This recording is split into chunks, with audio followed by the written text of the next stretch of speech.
This is the outside wall of our house. This area right here have a metal HVAC ductwork. The temperature is around 88 degree. And if we go to a uninsulated area, it's around 70 degree. And the temperature outside right now is around 33 degree. Again, move back to the ductwork that go upstairs. It's around 88 degree. Comparing to the inside wall, it's around 75 degree.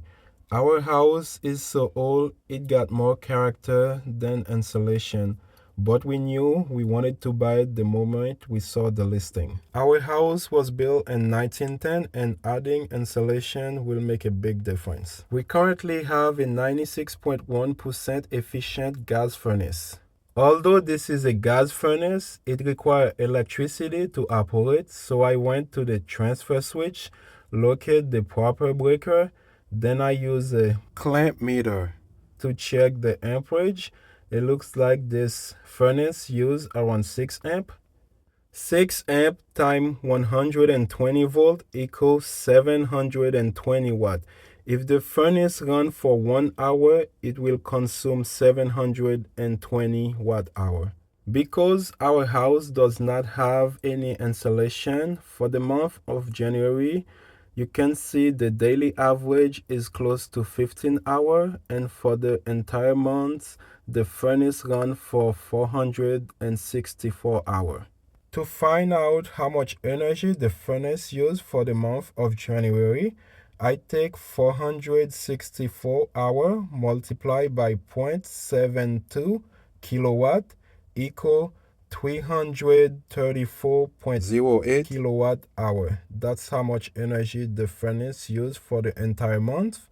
To find the daily average consumption, I take 334.08 divided by 31 days equal to 10.77 kilowatt hour.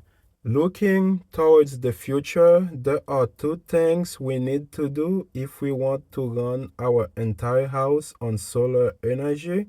First, insulate the house. That will make the furnace run less. And second, add some extra solar array to make enough energy for the winter time. Besides that, I think we got enough battery storage. I can always easily add extra battery if I want to, but for now, I think we got enough. I am not sure how long that will take to reach this milestone, but I am looking forward to the journey. By insulate the house, it should make the house a lot more comfortable, and I will stop joking and say stuff like, our house is so old the realtor said it had unlimited potential to bankrupt us with heating bills. If you are interested in seeing more solar video, check out my channel. I have a couple playlists about solar energy. Thank you very much for watching my video. Have a good one.